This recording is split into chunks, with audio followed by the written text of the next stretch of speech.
Thank you for coming. It's 5:30. So as soon as I have a pen in my hand, we will get started. Oh, no. Thank you. Okay. The February 10th, 2026 regular meeting of the Tomball Economic Development Corporation Board of Directors is called to order at 5:30 p.m. At this time, we invite you to join in our opening ceremony. Board Member Hendrickson will lead us in the invocation, and Kelly Violet will lead us in the Pledge of Allegiance to both flags.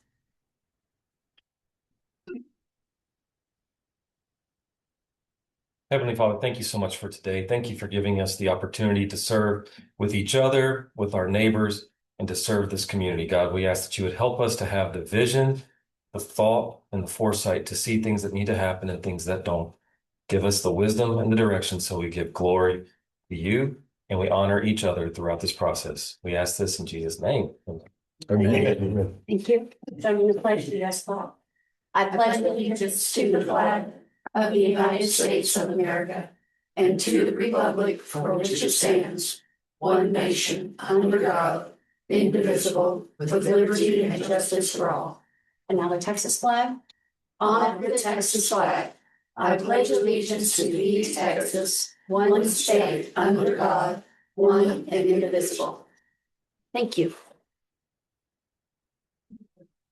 Public comments and receipt of petitions. At this time, anyone who would like to do so will be allowed to speak on any matter other than personnel matters or matters under litigation for a length of time not to exceed 3 minutes. No board discussion or action may take place on a matter until such matter has been placed on an open meeting agenda and posted in accordance with the law. Elaine, would you like to speak? Since she's the only one in the audience. Yeah. She's filling something out. I think she's just signing on them. Okay. We don't have to speak. Okay. So if we have no comments, then I will close the public comments. Report and announcements. Reports by EDC staff. Tomball Legacy Square Advisory Committee update. We did have our first Tomball Legacy Square committee meeting. That was on January 15th. We did an overview of the project just to kind of get everybody up to speed. We talked through the social media policy and the code of conduct, which everybody signed. And then we had Duncan Webb with Web Management do just kind of a brief overview of phase 1 of his feasibility study, really trying to pull the committee into the process and make sure that we are hearing what their concerns are and their interests are. Our next meeting is going to be on next week on the 19th, and that will be, they'll elect a chair and a vice chair as well as a secretary, and then they'll have a chance to give some comments and feedback to the architects on the initial design. Okay. And then, so did any of the members of the internal committee want to speak about it or? He's going to. I was not there. Okay. I was absent. Yeah, I think Excused absent. excused absence. It was he had a lot of information. I know everybody got a copy of that. A lot of it was the demographics back up. It's foundational information that we needed that he supplied us with. There were some prizes in there too, 64 venues that kind of offer some of the stuff that we have offered. They're all in various degrees of how can I put it? Sizes. Yeah, sizes, shapes, condition. You know, some of them are just, beat up places in strip centers and stuff. So there's a lot. I was surprised. I think 64 was the number. No, In the market area, In which is a 30-mile drive. 30-mile drive. Okay. But like I say, a lot more small And stuff. educational supported ones as well. Right. There was a lot of school supported ones. Yeah. So he had some information in there from stuff from different cities and stuff that were different sizes than us that I don't know how much really will collaborate what we're doing. But it was good to see that information that they do spend money within the driving time, Tomball, and within driving time, they spend money on going to the theater, they spend money on going to see live shows, they spend money on movies and eating out. So everything that we're thinking about doing here, these people will spend money to come to it. The second phase is coming is what I'm really interested in seeing. That's the financial side of it, the pro forma side of it. That's going to be interesting. Because the money we're talking about, that we possibly might need on this, I want to see how that meshes together. And Webb knows that very well. We discussed it probably more than he wanted to. But we got through that. So when that comes through, that's going to be really eye-opening about the extent and the size of this project. And we'll talk a little bit more. We do have an agenda item on there, so we'll talk a little bit more about it further in the agenda. Okay, so I shouldn't keep asking questions at this point. If you, it's reports and announcements, so you're welcome to. You do what you want. Well, I wanted to ask about the committee's thoughts on the attendees. It had been my opinion that it would not be open to the public, and that's why we formed the committee the way it was formed. And that's why we're not posting it as a meeting, because it's not an open meeting. And that there were people not on the committee there. There was, yeah. And I am of the opinion that that is not what should happen. That there should only the committee, only the 3 board members and the committee should be there. And that's why we worked so hard to elect a committee. I hear what you're saying, and that was our purpose. But once it was brought out, I think 3 or 4 people wanted to know if Zoom attendance, where the website was, a real strong undercurrent that they wanted it to be public. And I think we need to say about no what to was that, going on, and that they need to come to this meeting for that. to hear about what's transcribed with it.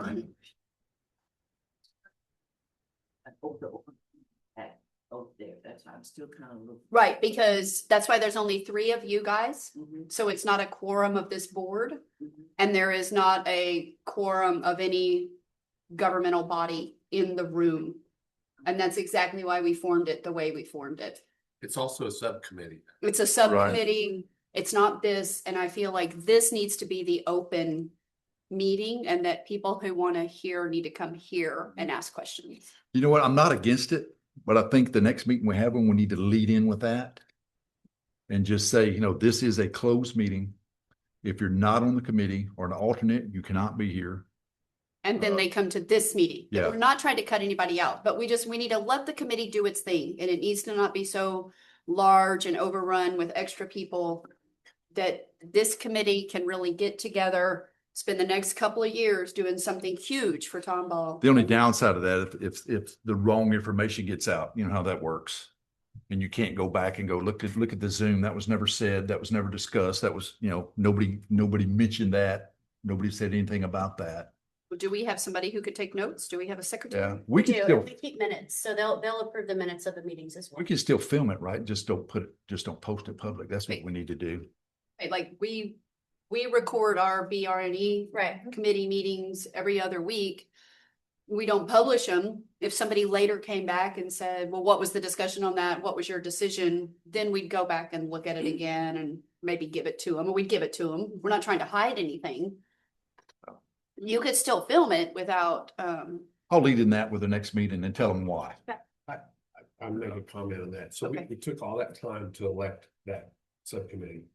And so it should be closed to those people, and then Right. determine whether or not even the alternate should or should not be there. So even that could become a deal, because then you have subcommittee people there. Are they voting? They're not voting? No, they shouldn't be voting. But then you're gonna have somebody's gonna have to police that. So we took a whole meeting just to go over electing those 12 people, right? So we probably should close it. right, that's my Just around feeling. that. And yeah, we worked really hard at that. I mean, that was a big decision. We can do that. Okay. The other thing is, there's not gonna be a free flow of ideas if it's gonna be a gate turnstile with people coming in and out that want to find out what's going on at the time. Right. Just show up. And I didn't say it as well as you. I'm wanting a free flow of ideas, and that's why we've worked so hard at this. And I feel like if there's just new people each time, and just so many people, and that's one reason we live. It's just to interject something. Right. Their 2 cents or their lean on the way they want something to go, then that there's no purpose of having that subcommittee to come up with the ideas if it's gonna get Right. tainted. And I feel like if there is a huge mutiny, then one of you 3 call Kelly or Tiffany, and then we kind of go from there. And if I need to make phone calls or whatever. There won't be. It's a good group. I don't think so either, but And we had, I think it was only 2 people that were outside the committee that were there. One was the husband of one of them, and I think the other one, I think it was just one and an alternate. Yeah. an alternate. And I kind of think the alternates might need to be there, but not interacting, but I don't know. I don't know if we need to rethink about that. Maybe not. Maybe the alternates should only come if they're an active. I want that, I want the alternates there. Okay. I think it's important to have them there. Otherwise, you're asking them to be a part of the process, but they're gonna be, But they there's won't gonna have be been, gaps. yeah, they won't have been in there. Yeah. Yeah. Okay. So yes to alternates. So, Absolutely. okay. Because I If they think, leave halfway through the year, yeah, exactly. That's if what I they've was been saying. there, Yeah. know the first half, Yeah, they're not they lost. can continue on. Yeah. Perfect. Okay. But that was my thought too. I just didn't want to ram that down anybody else's throat. Okay. Very good. Thank you. Okay. SYEP. Were you finished? Yes. Okay. We can talk about the follow-up meeting later then. Yes. Okay.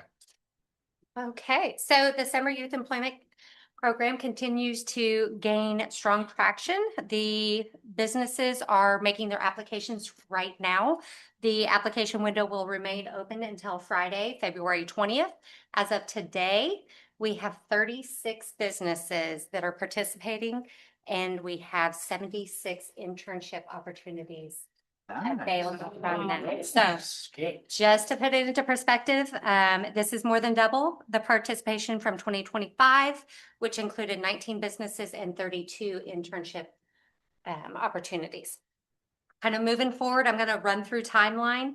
To support outreach efforts, the TDC will host a Q&A session. It's a Zoom hour on February 24th from 3 to 4. The session will be open to students, teachers, counselors, any stakeholders that are needing to get a little bit of clarification on the program timeline, the application process, or any of the internship opportunities. So it'll give them a good time to come in and ask their questions. We'll be able to answer those live.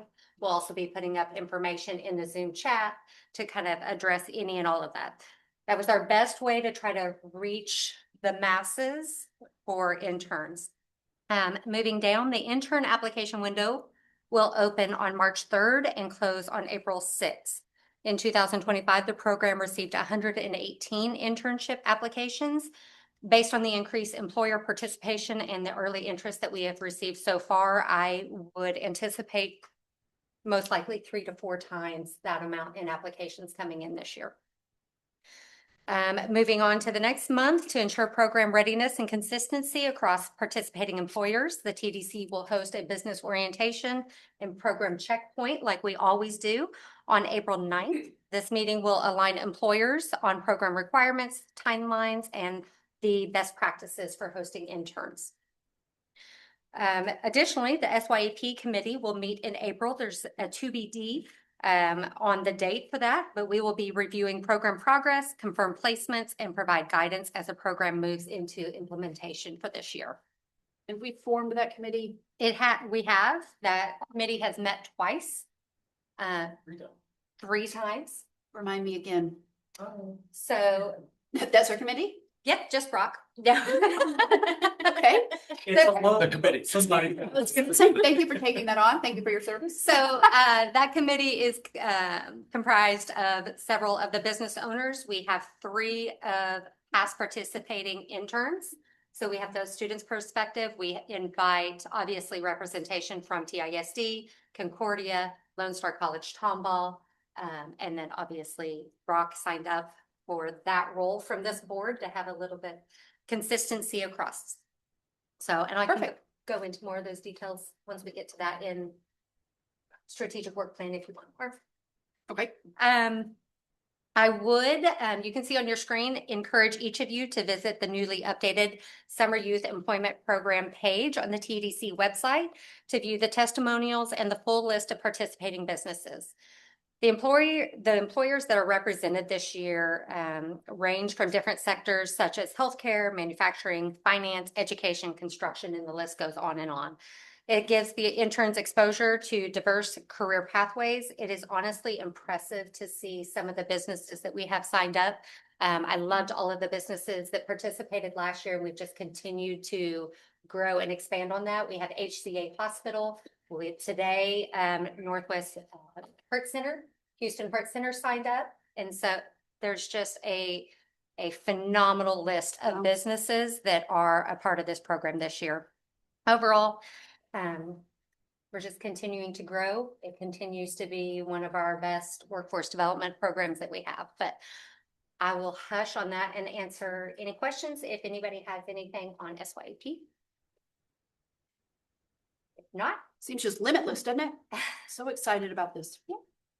so moving on to the next thing, the TDC is preparing for our next webinar. I did mention this just a few short weeks ago when we met, but I just wanted to let you know as a reminder that our webinar will take place on February 17th at 10 a.m. The webinar will feature Andrew Brockenbush, which is President and CEO of Beefy Marketing.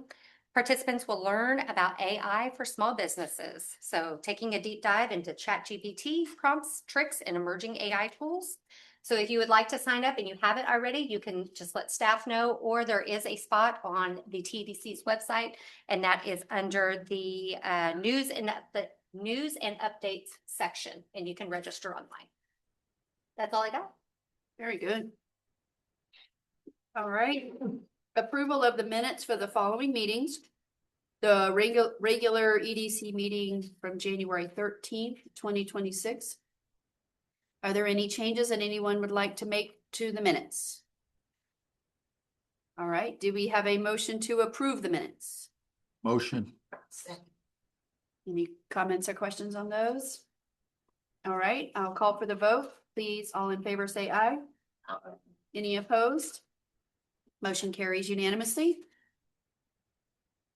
Having trouble breathing.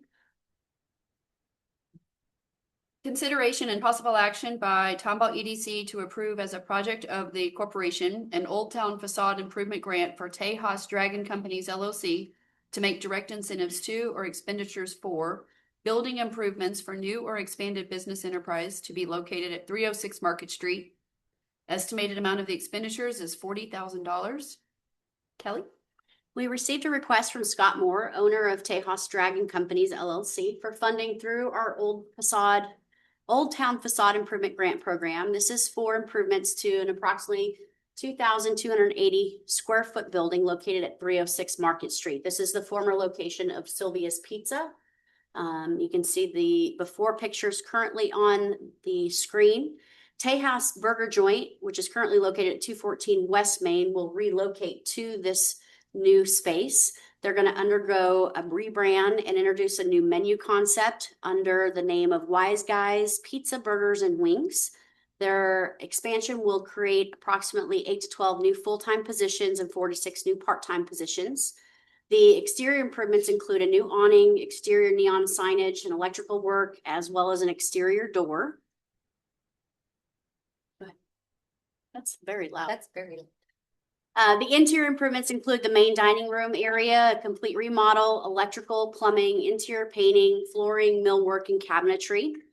They're going to do some booth style seating. They'll add a new bar area for beverage service. You can see some of the images here, the main dining area remodel. The Business Retention and Expansion Committee did meet on February 3rd to review this application and approved it with a total score of 30. Projects with a score between 30 and 45 are eligible for funding up to $40,000. They received a conditional approval letter on February 3rd, and final approval is by both the EDC board and Tomball City Council. They are aware that they proceed at their own risk with the conditional approval. The total project investment for this project is $136,000. The eligible interior cost is $97,000, and the total eligible exterior cost is $10,800, which meets our minimum criteria for the exterior improvements.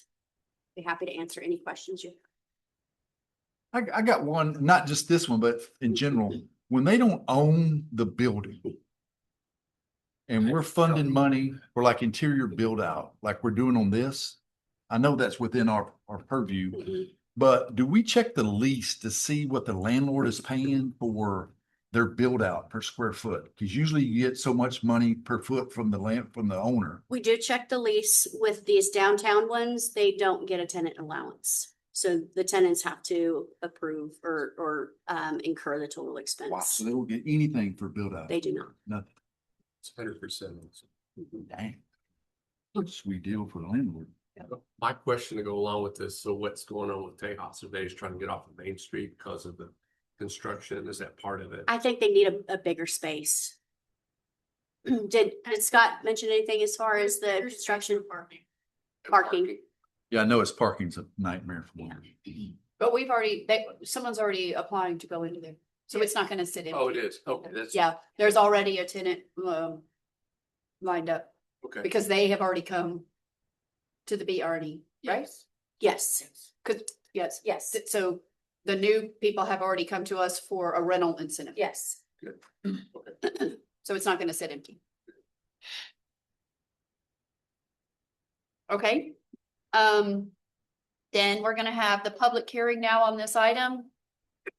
We're gonna, you'd see the top. We're gonna open the public hearing at 5:51. The board will now hear from anyone who would like to speak for or against this project. If you would like to speak, please come to the podium, state your name and address, and you may speak for 3 minutes. All righty, then we're gonna close it at 5:51. Closing the public hearing. Is there a motion to approve the agreement with Tejas Dragon Companies LLC as mentioned above in an amount not to exceed $40,000? Motion. Is there a second? Second.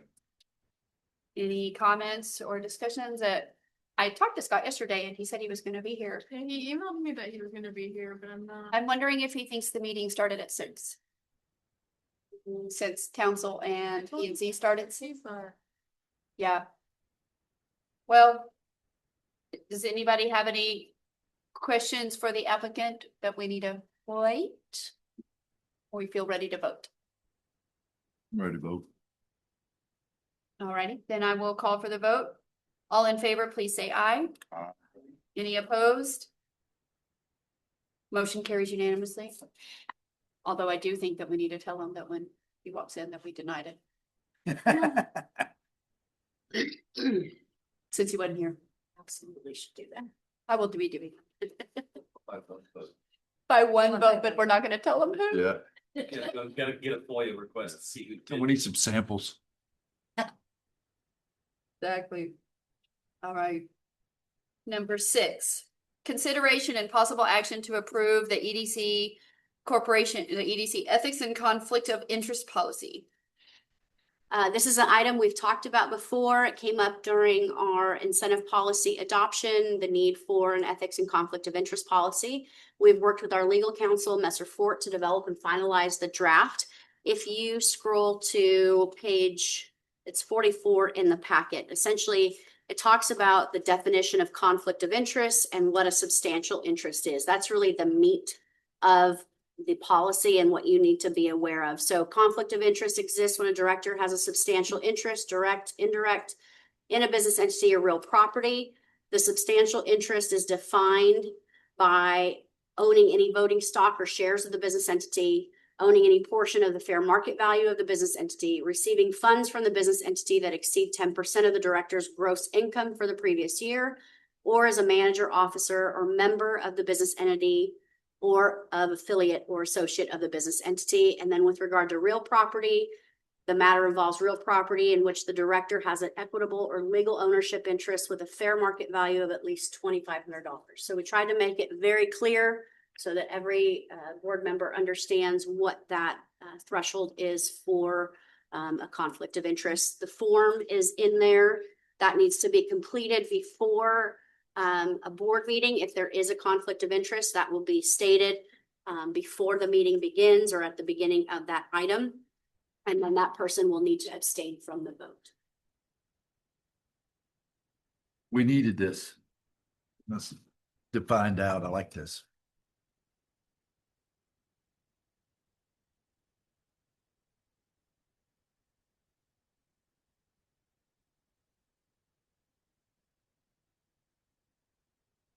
All righty. Do we have a motion to approve the EDC ethics and conflict of interest policy? I'll offer the motion. Okay. We have comments or questions on the language or any piece of it. It can all be discussed. scratched up revises is, just the. Thank draft y'all that for we doing did. this. Like I say, we needed some definites for this.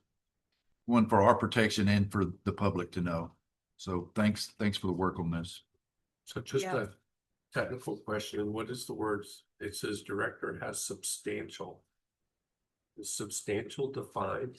Yes, so it is Yes. defined, if you look, keep going, Tori. Okay. There you go. If Article Any, 6. any of those. Mhm.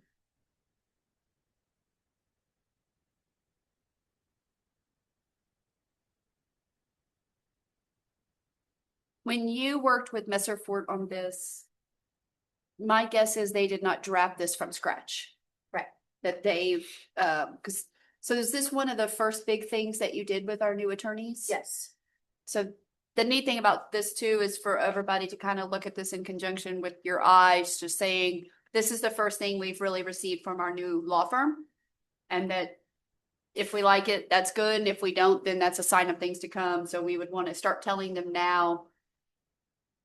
If we don't like what they did or feedback that we do, and because they work with tons of EDCs and cities and stuff. And so, like you said, they would not have drafted this from scratch. They would have probably pulled it from a repository of things they have. Oh, Too late. we're so sorry. Your agenda item already came and went, and one board member just wouldn't go for it without you here. So didn't pass. That face.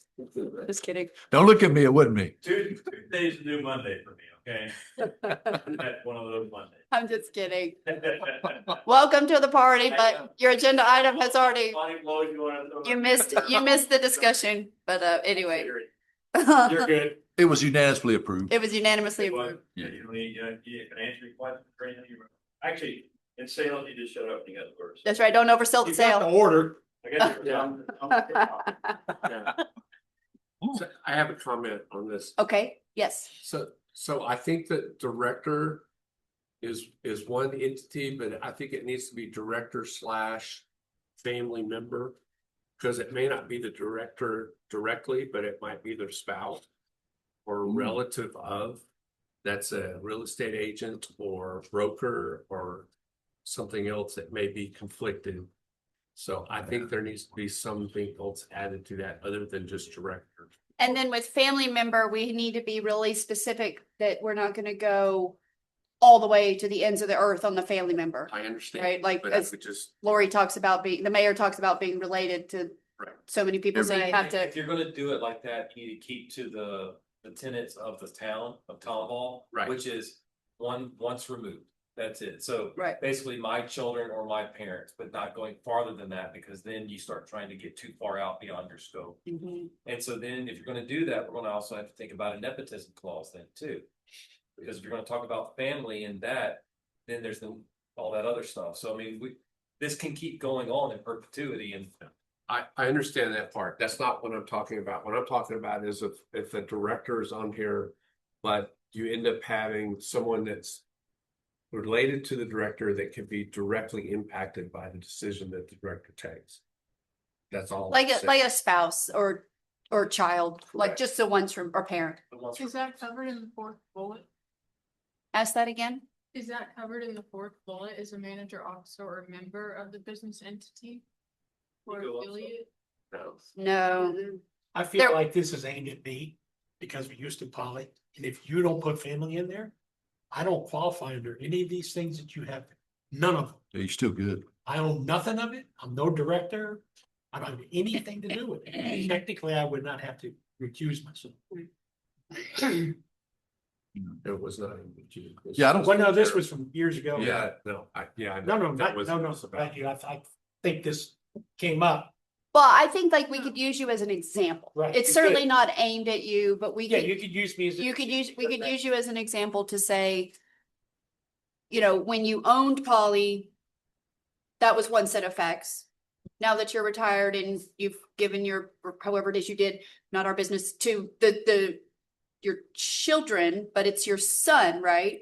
So then if we don't put some kind of family, but then it's once Yeah. removed, That's what I'm saying. right? No, that's a really great point. Right now, if you don't put something, Mhm. in there, then, hey, Right. I would put I, our related entity, Related entity was the word I was trying to come up with. because then you could like, he could own 55% of a LLC that's coming in to get it, that he doesn't have anybody running that he's related to, but he still owns part of that company. So just put our related entity, and that's broad enough to, does that get it? So if we reword that to say a director has a substantial interest in a business entity if the director or a related entity. Right. And is related entity spouse yeah, it would definitely cover spouses. or child? In contractual deals, normally you put related entity and or affiliate. Okay, And okay. the reason you put affiliate, if Tom's wife was owning a business and he was doing business with us and he was presenting something to us, then that also would fall under this conflict clause. Okay. Cause I do know. I've actually had that happen. Okay, and a lot of husband and wives are making businesses owned substantially by the wife so that they get all the grants. Yeah. Because you can still get a lot of grants for women-owned businesses right now. Okay, so do we need this to go back to Messer Fort for some tweaking and then come back again, or are we okay approving it with with that change? If you're okay approving it with that change, I'll just work with them to incorporate that and then we'll have a final version that I'll email out. Doesn't seem like a Are you okay too with- substantial of a change if the I'm board. just trying to think of the charter. That's why I brought that up, because Okay. we spent a week Yeah, cutting that up, so that's a good add. That's a great catch. I was wondering it when it was being read, but I actually didn't notice whether to say anything or not, because I thought maybe the intent is not to capture family. Mm. But I think it kind of is. Okay, I think it's a good point. okay. All right, any more comments or questions before we move to a vote? All right, then I'm gonna call for the vote. All those in favor, please say aye. All opposed? Motion carries unanimously. Consideration and possible action to approve the playground demolition at Tomball Legacy Square for an amount not to exceed $7,500. We've talked about this item before. This is obviously an older playground that's no longer really needed as far as the long-term vision of the site. Removal of it would help kind of eliminate some of the ongoing maintenance and liability concerns associated with it. The Wee School does still use the playground and they will be there until May. And so that's something if you want to hold off on, you know, you can approve it and then we can hold off on actually demoing it until after they're out. We did talk with First Baptist Church and they did say that although the Wee School is using it, do not use that to hold up your plans. So just wanted to let everybody know that. All right. How does that affect our insurance for liability? Let's That's what get- I'm worried about. Let's get the Liability. motion. Okay, okay, you're right. Then we'll, so do, Bill, do we have a motion to approve the playground demolition? Motion. Second. All right, question. so here we go. Are we allowing whoever's doing the demolition, is he reselling this equipment? No, We know that? No, We're getting in writing, he's not gonna sell that, then we're on the hook for whoever sells it. to yeah, no, next. it'll be, Okay. it'll be demoed and hauled off. Okay, And then, And then the liability, that's yeah. between now and May. Do we Right. want to accept that liability as a board? what did we do when we first took it over? It's under, school? it's covered under TML. So Okay. it's covered under as a, open space, if Okay. you will. Kind of like how a city park would be. And we have, and TML gives us great. We have coverage. very good rates.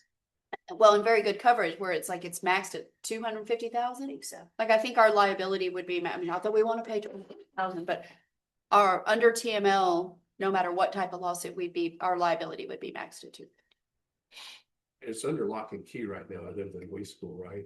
Not really. Pop it. Anybody can Yeah. open the gate and, And I've been past Right by there. saying get over. other entrance, some your kids playing them. yeah. So, So People what's, do use it. They absolutely do. Yeah. so what's the feeling on demo now? Wait till May. I say demo now, get it done. Wait till May.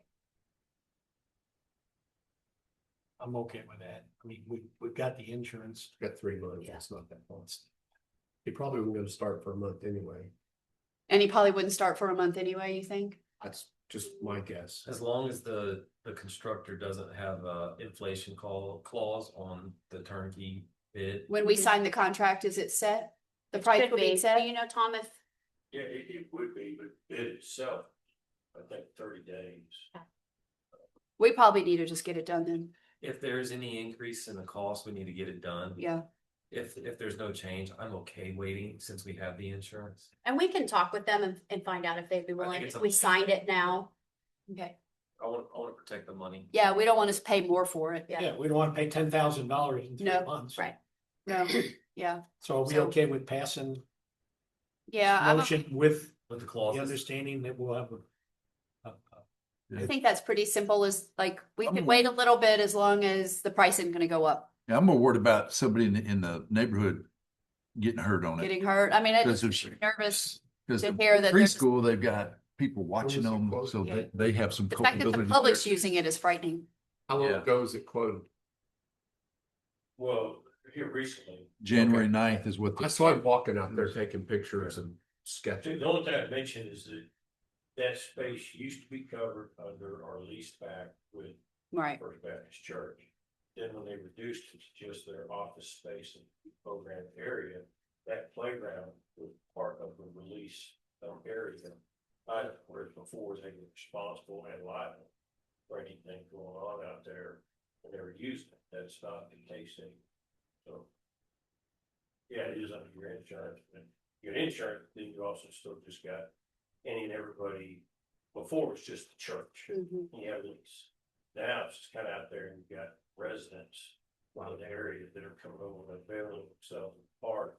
So are we 100% covered if a resident gets hurt on the policy? We are under We TML. are. Government, then you also deal with. Some of the stuff that was concerning the rust on some of the stuff that's connecting the parks and what have you. And and then things are starting to stick out like on the slide. And a few other things, I mean, some of the stuff where the kids are playing, you're covered, but it doesn't matter if you're covered. And we just know it's unsafe. Maybe we need to just get it down. If someone does, if someone in the public just goes out there, even though they're not supposed to, and they get hurt and then they try to sue. Do you think there's possibilities that could derail or slow down the development of the First Baptist site? And cause us any strife that we don't really want to bring upon the board or the project? Because if you think in your heart that that could happen, we need to demolish it now. We don't need to have that question out there. And I hate Even if that it- for the school, but. more than that, I worry about What he somebody just from said. a block over jumping the fence, going down the slide. They Exactly. cut themselves, they Stitches. get 32 stitches, the next thing you know, the lawyer's knocking on the door because he knows we got insurance. So I'm more worried about that than I am. Cut it down. Knowing that, I mean, and just in good faith, right? We know it's unsafe. It's not like we haven't given them this amount of time to play on it. Yeah, I think it comes. let's just get We're it. saying in an open forum, it's not safe right It's- now. That's the So problem. Yeah. right there. we need to tear it down, in my opinion. Aware that it's gonna be going away, if we did it soon, how would they be affected? So when we first took back kind of the rest of the property, Steve Bird, who's with First Baptist Church, did let them know that we did not want them using the playground. They have continued to use it. And we've been fairly Oh. lenient with that. But we will need to let them know that it will be demoed. We need to just take it down, in my opinion. Can I suggest we notify them in writing, so it's on Yes. paper? Yes. Okay, Good idea. that way we have that to fall back on, we did notify them. Yeah. Cause Tom just said it wasn't part of the lease, ongoing lease now, so Mm-mm. basically they're trespassing. If they get hurt, we're still getting sued. It's just like uninsured motorists. Yeah. It's the same thing. All right. Any more comments or questions before we go to a vote? Okay, then I will call for a vote. All those in favor, please say aye. Aye. Any opposed? Motion carries unanimously. Presentation of the Tomball Legacy Square Board Committee regarding Phase 1 of the Web Management Feasibility Study. Okay, as we mentioned, phase 1 has been completed. This was presented to the board committee as well as the full Tomball Legacy Square Advisory Board. What the final or findings were is that there is a clear potential audience for performances, education programs, meetings, community events. within a 30-minute drive time. What the report is saying is that the anticipated population within a 30-minute drive time by 2030 is 1.5 million. And there, excuse me, the population growth and the above average spending on arts and entertainment, they think is a very good indicator that there is an audience for this type of project. There's also demonstrated demand from our local and regional arts organizations, and we'll talk a little bit more about that, but that's for performance space, exhibition space, education space, event space, as well as any identified gaps in the facility inventory that we see. And that the development of this type of project aligns with both the community and the economic development goals that have been set and approved by the city and the EDC. The key recommendations are that there be a flexible main performance space, meaning flexible seating, taking out the pews and having flexible seating so that you can have tables and chairs or just chairs set up. And that the capacity serve at least 800, but be 800 to 1,000 seats to accommodate a range of programming and performances, and that there be dedicated exhibit space. This is anticipated to be in the 1949 chapel to showcase some of the local and regional artists, particularly with the Pearl Fincher Museum of Fine Arts. And we have met with Harris County Precinct 3, who has indicated that they are very interested in an annex campus for Pearl Fincher, and that there are hotel occupancy tax dollars that they would fund for this project. Also, recommendation is to establish an arts education center in the fellowship hall. So that would be rehearsal, teaching, and support spaces, and that we incorporate some type of outdoor event or gathering space that can support some events, some festivals, passive use. Nothing that is really designed for like big live music concerts, but more passive kind of events that incorporate art. Phase 2 of it is the business plan. So that's the pro forma. That is what web management is working on now. And so as we get further along in that, you'll have more of the meat to be able to determine whether or not you want to move forward on this project. We do have a presentation, it's an abbreviated presentation that I'll show you.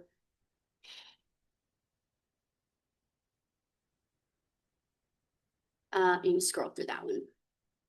So strong indicators, as I mentioned, by 2030, the anticipation is 1.5 million people living within 30 minutes of Legacy Square.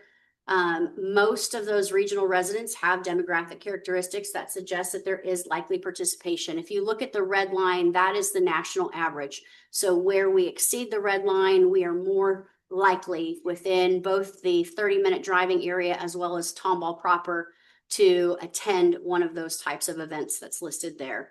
And as it says, local and regional residents are also more likely than average Americans to participate in various arts activities. You can see the top ones attended a rock concert, attended a country music concert, went to a movie, went to a comedy club, went to a music festival, attended an R&B, rap, or hip hop concert, and then attended a dance performance. Go ahead. Some of the anticipated or possible facility uses and users, you can see listed here, anything from theater to symphony to dance. The main takeaway is if you look at the total days, the initial estimates are that we have approximately 370 total day demand for this facility just based on these organizations. Now, this doesn't include other organizations that we've talked to recently, including National Christian Youth Theater, and there's several others that we've talked to that have some interest in the site. Go ahead. What this shows is that there are gaps in the regional inventory of facilities, especially in the range of 900 to 1,200 seats. That's kind of the big circle there. So presenting means that they actually present or curate events. So Main Street Crossing would be an example. They present their own versus just leasing the space. So the orange is non-presenting, meaning just leasing the space. And then the green and the bigger is the bigger the facility with regard to presenting type of facilities. Go ahead. Mm-hmm. These people do understand. This sticks in my mind. It's not free. Yes. It's not like pass the hat, we'll give you $300. They're Yes. gonna have to pay to rent these. Yes, and we have talked with every group that this is not a freebie type of setup. This will be a lease opportunity. So overall, again, recommendations is that capacity be 800 to 1,000 seats, that their exhibit space in the original chapel, and that the fellowship hall be turned into more of an arts education center. I don't know if any of the board committee wants to add anything to that from the presentation that Webb did. Can we go back 2 slides to the bar chart you had there? Sure. Go back a little, yeah, There right you there. go. So when we look at these, we look at the Tomball, the gray line or light blue, and you look at the people that want to come on the next slide, just keep in mind where Tomball ranks on those. And what I saw, the trend was we were lower as compared to the next slide with local Tomball people. Outside 30 minutes, which pulls in the Woodlands, almost pulls in Kingwood, pulls in 30 miles is Houston. We're 28 miles from Houston. Mm-hmm. So that was part of my concern. The other thing is that wasn't on here. We talked to Webb about it on the phone the other day, or on our Zoom call, was what Danny mentioned is there's 64 entities in this regional area that do these type of programs. And that's a lot. And we can't accommodate everybody. So we're going to have to be very particular. Like Bill said, I mean, if they don't come with checks, it's not going to be a grant program. It's got to produce income for us to be able to do this project. So that's all. If we're gonna spend $20 million or 18 million or whatever it is, we gotta have a return on our investment. Exactly. And it's important to notice that too, the art gallery, classical music, museum, live theater, which are all hot spots that the communities want to be involved in with this, that we don't hit the national average. And that's all the people on the next slide Yeah. that has shown interest. They're looking for places because it costs them money to operate those. And that's why there's 64 of them. They splinter off every 3 to 5 years. We've been involved with that in the past ourselves with the daughter and theater and everything. And it's a cycle. And that's why there's 64 of them in the area. And a lot of them were small, kind of like the Miss Vicky's dance studio and that Exactly. type of use. Yeah. I will mention one of the things that did come out of the phase 1 is that we do not need to have a fixed proscenium. We do not need to have a fly tower, and we don't need an orchestra pit. So that will help reduce some of the cost, which is a good thing to know going into this.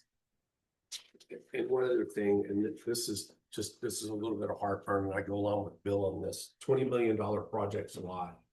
But when we drilled down with Webb on the phone the other day, he finally, I think we got far enough down in it. I don't know if he got aggravated with me or what, but he's presented this to the Woodlands 3 times to do a venue in the Woodlands.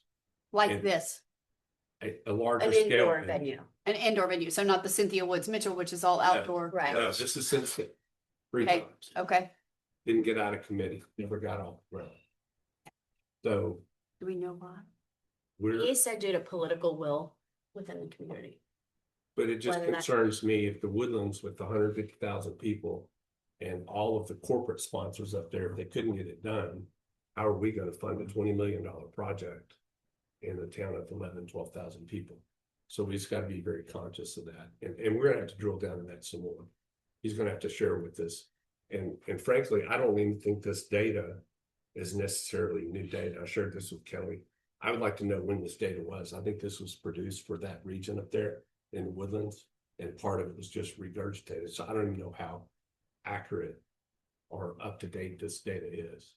So Well, and it very well been done for that study as well. And I will tell you, of the 34 interviews that they did, that data is a lot of what's put in there as far as the types of uses and interests. So that obviously is new and specific to this. Right, but Study. the metrics, I But think the- the yeah. metrics were done for the Woodlands. It could have thing been. that he did. Like this slide right here, I don't know. or the slide before? No, the slide before. Yeah, And then you have to wonder, well, I was wondering, the light blue for Tomball, is it potential that we're below the average because we don't have anything close? Could be. That it's not that they don't want to, it's I that they mean, we don't got have a access. movie theater, obviously, but if you want to go to a comedy club, you gotta go Mhm. towards town or downtown. And even our Some movie city theater council. doesn't have all the movies sometimes. Museum, we don't really have An art museum, we Yeah. have a historical museum, but not an art museum. museum of natural history like they have in downtown Houston. Right. So again, maybe it is people not wanting to drive down there because we don't, Could be. but we're not gonna have that in what we're doing, obviously.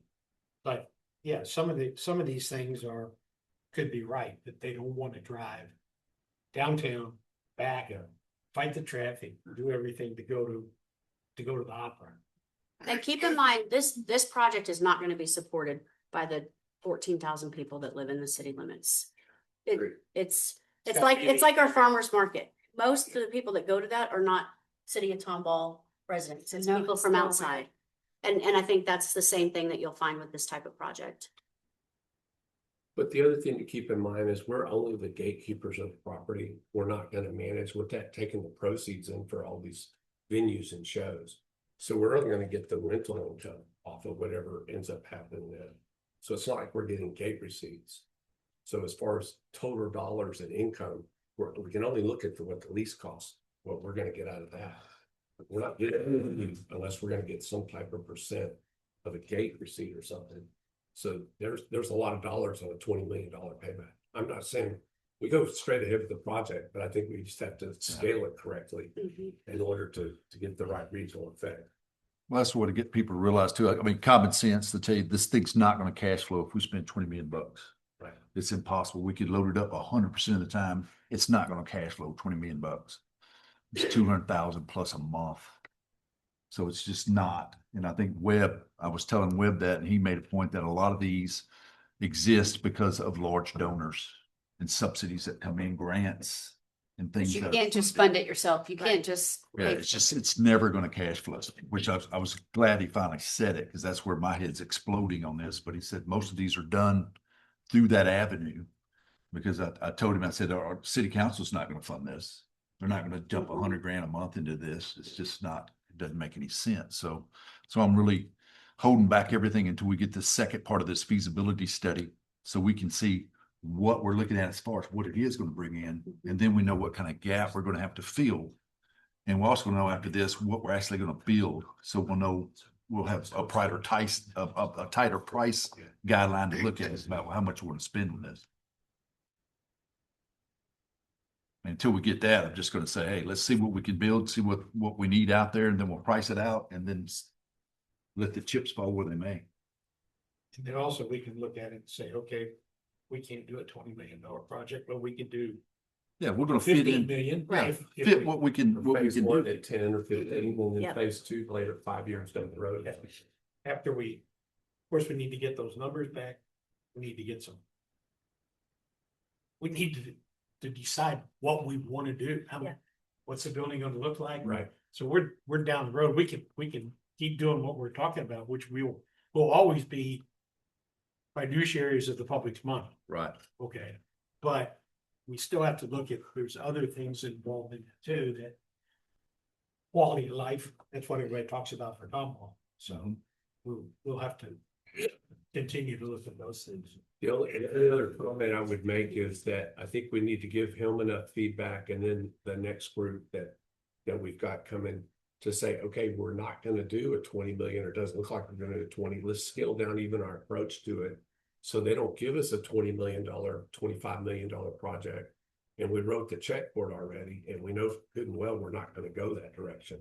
So we kind of set the scope of where we think we're gonna go and where we're gonna head, and then try and fill in the blanks of what that looks like.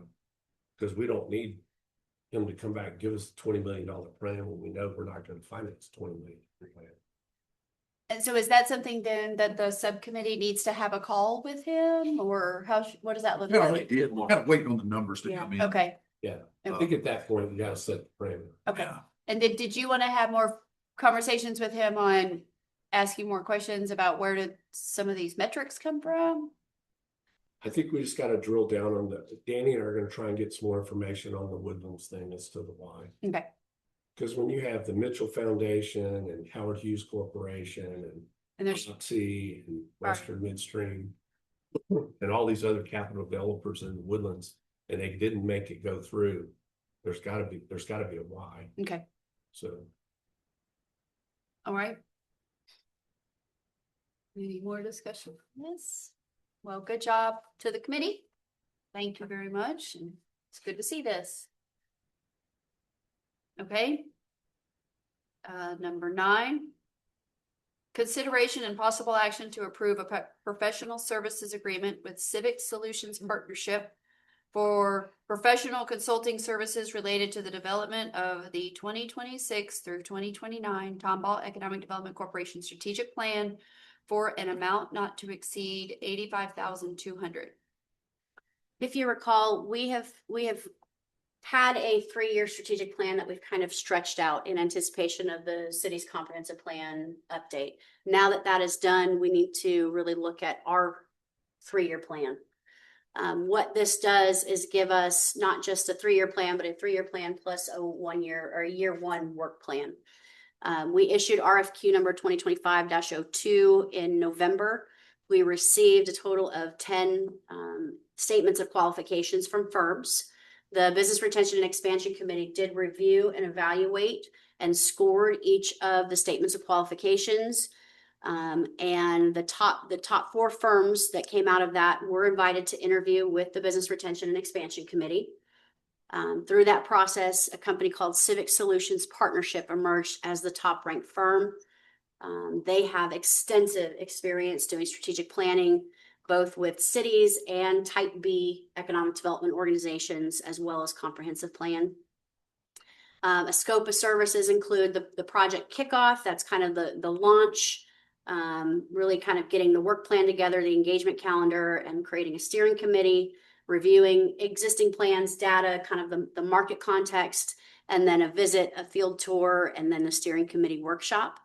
Phase 2 is really mapping kind of our market position and economy. That's peer benchmarking assessment, business retention and expansion and incentive program review, and then land use, old town redevelopment and product readiness review, and then a steering committee briefing. Phase 3 is listening to Tomball. So this is the stakeholder interviews. They're looking at doing 10 to 12 structured interviews, as well as 6 to 8 roundtables. That would be with the business and stakeholders. And then they'll do a summary synthesis. And then phase 4 is really the creation of the plan, as well as our 2-day retreat. And then they'll include an implementation roadmap, key performance indicators, and a year 1 work plan, as well as the final strategic plan. The amount that we budgeted for this was $80,000. The cost came in at $85,200, and that's a not to exceed number. Okay, very good. Do we have a motion to approve the professional services agreement with Civic Solutions for an amount not to exceed $85,200? Motion. second, All right, so You have to discussion. go back and change the budget because it's 5,000 over No, what we budgeted. no, it was really a placeholder for budgeting purposes. We have funds in our professional services line item for these types of projects. is this just strategic plan with the city council?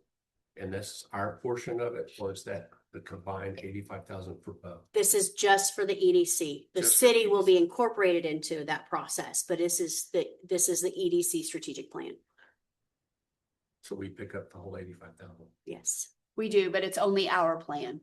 It's not going to guide the city's actions at all. This is to guide us. Yep. And this is a big undertaking getting to this point to even presenting it. It was a lot. The 10 RFQs, 10, each 15 pagers. yes, each one, and then reviewing them and multiple discussions, and then 4-hour-long interviews with each firm, and then lots of follow-up discussions. The BR&E committee, which of course I'm on, put a lot of thought into this. We really, and Brandy Byer with the chambers on it, and she offers a lot of great insight and a lot of comments, and she really spent a lot of time on it as well. And Was it a tough choice when you got down to the It was- 4? Were they all close? there was, I would say 3 were close. Yeah. Yeah, and then it kind of came down to two. So there was kind of like one, we were probably a little bit easier to eliminate. And then the more we talked, I guess then there was kind of an obvious next one to eliminate. And then it came down to two, and we spent 20 minutes on that. And we went round and round and round and round, and a lot of factors. And there was not a clear answer. But we, we had to choose one. And so we just talked it out, and we kept weighing, but maybe this factor weighs more, and then this factor weighs more. And one of the big things, at least for me, was the people that were going to run the actual 2-day retreat. I felt that, yes, all these, the different phases, the 4 phases and leading up to it, and their experience, they all had great experience. But maybe the amount of homework that they had done in advance was a factor, because it really showed that they were willing to invest in the Tomball Economic Development Corporation without any promise of any money. And that just kind of showed, some good faith on their part. And then how prepared they were, the questions that they had for us, how willing they were to follow even our interview, because we had an interview structure that we wanted to do, because the staff does a great job of putting together a list of questions and assigns the questions to all of us so that they don't just get lulled to sleep by the same person droning on and on with questions. We mix it up. And like one of them hijacked the whole thing and did a 30-minute presentation and wasn't going to have it and was going to do it their way. And I was like, Next. yeah. We all know how that goes with me. Next, yeah. And they had some great stuff to say, but we had said, well, we have our questions, and they said, well, we have our presentation, and so you thought, well, do you want to work with somebody for the next 4 to 5 months, 6 months, who is only going to do it their way? No. But one of the final decision criteria was the 2 individuals that were going to come and lead and run the retreat. We felt really good. Yeah, we felt like the dynamic was there. It just, it fit. Right. And happy to answer any more specific questions. Just wanted you to know that before it's coming to you here in this room, and this is something I did not appreciate. So for the first multiple years that I was on the EDC, I had no knowledge, and it's only been the last year and a half that I've been on the BRNE committee that I've really gotten to see how much goes into what gets presented. But anyway. All right, then any more comments and questions? Then we're gonna go to the vote. So I'll call for the vote. All those in favor, please say aye. Aye. All opposed? Okay, motion carries unanimously. Quarterly update on our current 25-26 strategic work plans. Tiffany? So I'm going to roll through some of these data points fairly quickly, because as you have already sat through tonight, you got a really good update on Tomball Legacy Square that's going to hit heavy in goal 3. You had an SYAP update that's going to hit heavy on goal number 4. So I'm going to touch a couple data points under 1 and 2 and 5. And then we do have a video that I want to show you, and that's going to be kind of the bulk of the time, but please ask questions as we go through if you have any. As we near completion of this strategic plan, moving into the preparation of the new plan, we're at 39 BRE site visits. The TDC has had 8 written success stories. We've had 3 video success stories, and we have approved 5 project grants under the BRE section.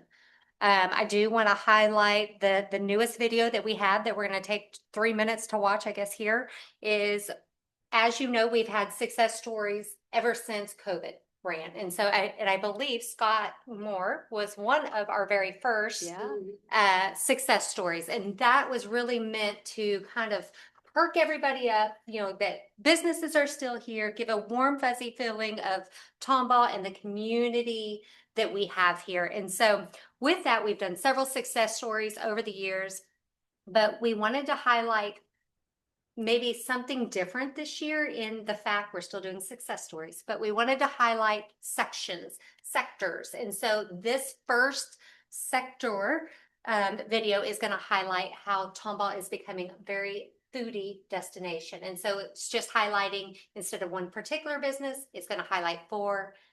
So I'll shut up so you can watch.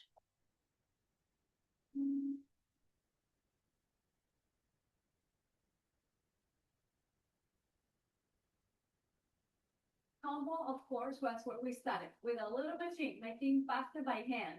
And now we have people coming from everywhere. Currently, we're the only fresh pasta bar in Houston. So people drive all the way here to get their fresh pasta by the pound, straight from the factory, and then the other items that you cannot find in this area. We added the sandwich shop and the bake shop, great coffee bar, espresso bar. All the Central Market stores in Dallas, Austin, San Antonio, Houston also carry our products, pastas and raviolis. So we're super happy to provide to about 160 restaurants like 60 Vines, like Whiskey Cakes, Drew Locks. Every single Saturday, customers stop by during the farmers market and say, you should open a French bakery, please, check. And that's what we did. It's really important for us to make high quality. Everything is made from scratch. The puff pastry, the croissant dough, the fraisier, the layer of strawberry and mousseline. The chocolate eclair is filled with chocolate custards. I'm really proud when a customer visit France a few weeks ago, come, try the croissant, eat the croissant straight away and say, I remember Paris. That is our goal. That is success. Tomball's honestly been a really, really, really great thing for us. A lot of regulars. We have people that travel from across the country. They can come out and have some great food from chef, have some incredible beers from our team, let their kids run around. They can play soccer. They can enjoy a concert. And we've tried really hard to get the food to match the quality of the beer. Stores like H-E-B, Kroger, and Specs, and Total Wine. You can find it in about 1,000 outlets around Houston. We have a recent partnership with the PTSD Foundation of America. Was a mutual connection through the city of Tomball. We decided to partner up with them to donate proceeds for our Unforgotten Blonde. That's all brought to you in part by Tomball, making the relationships. Hopefully, we can all do some good for the veteran community.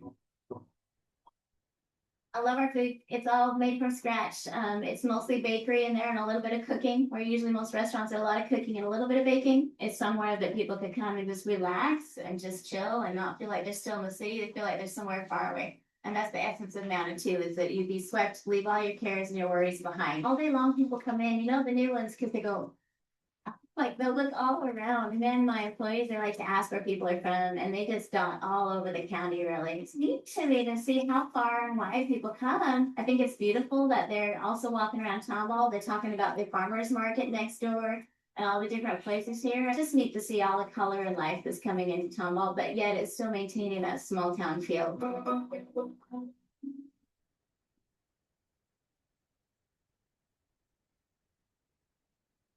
So again, Tomball just offers something that not every city can offer, and that's just that home feel, the hometown with the heart, that touch. And so I think this next section of videos, so we labeled this one the foodie destination. The next one is going to be a shopping experience, because we have so many boutique-y style of shopping experiences that people can enjoy. I think that we have a things to do video that will come out, but it's really just to give a taste of the full picture of Tomball and all that it offers. So I'm really excited for those to come out. Again, it's not a step away from our success stories. It's just an addition to be able to tell the story. And a quick side note that this is videos that is produced from our work with Winkler, our PR team. And so whenever Adam came back, he was on news crew.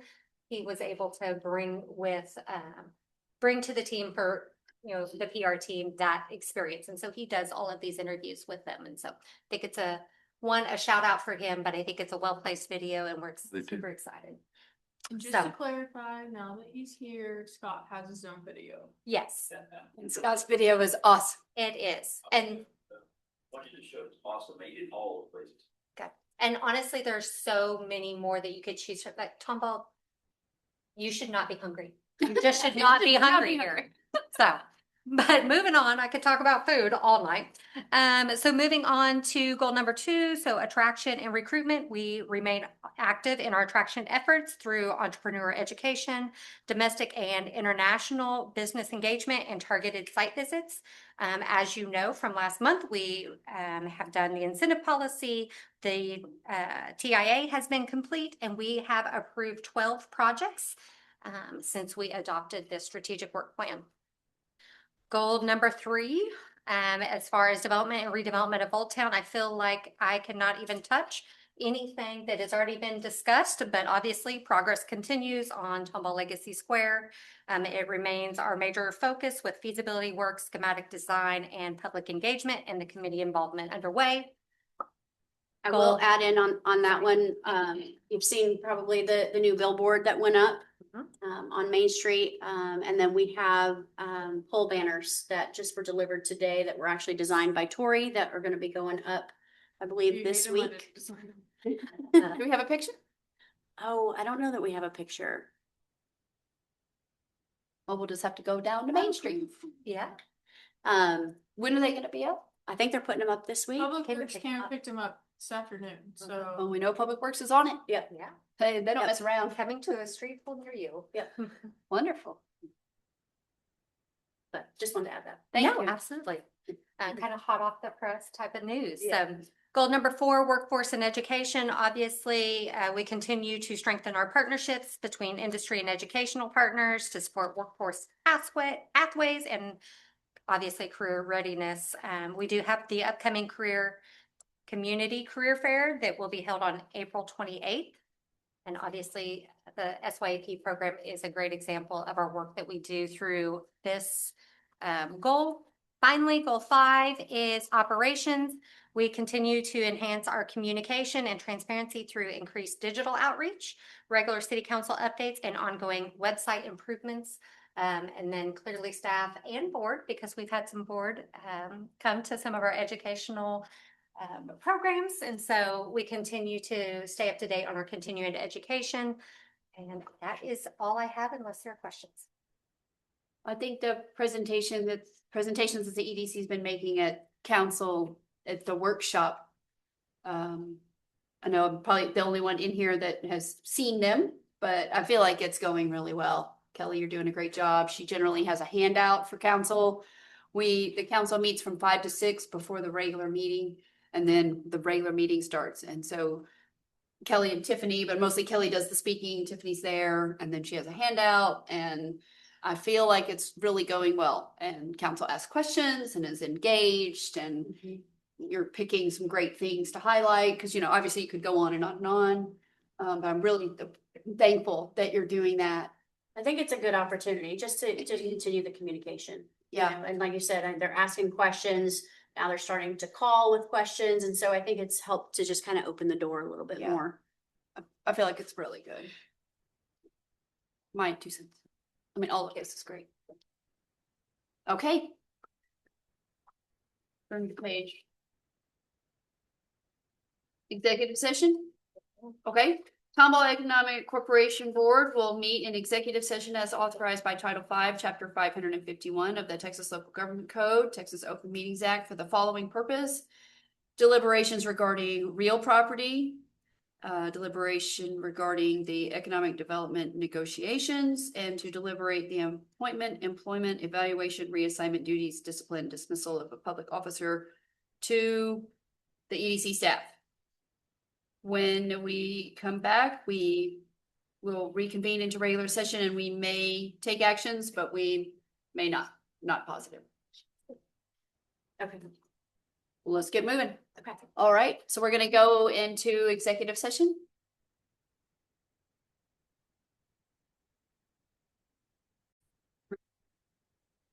All right, then we are reconvening into regular session. We don't have any actions to take at this time. I will entertain a motion to adjourn.